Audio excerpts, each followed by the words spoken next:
قول يا كبير. وبتقولها لي في وشي ايه ده يا عم الحاج؟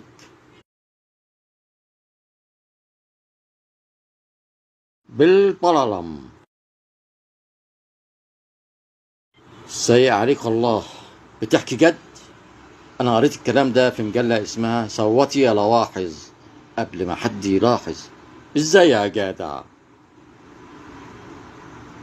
ومش عايز اوضح اكتر من كده. انا بكلمك بالامانة. ايه الطلعة الجامدة دي يا معلم؟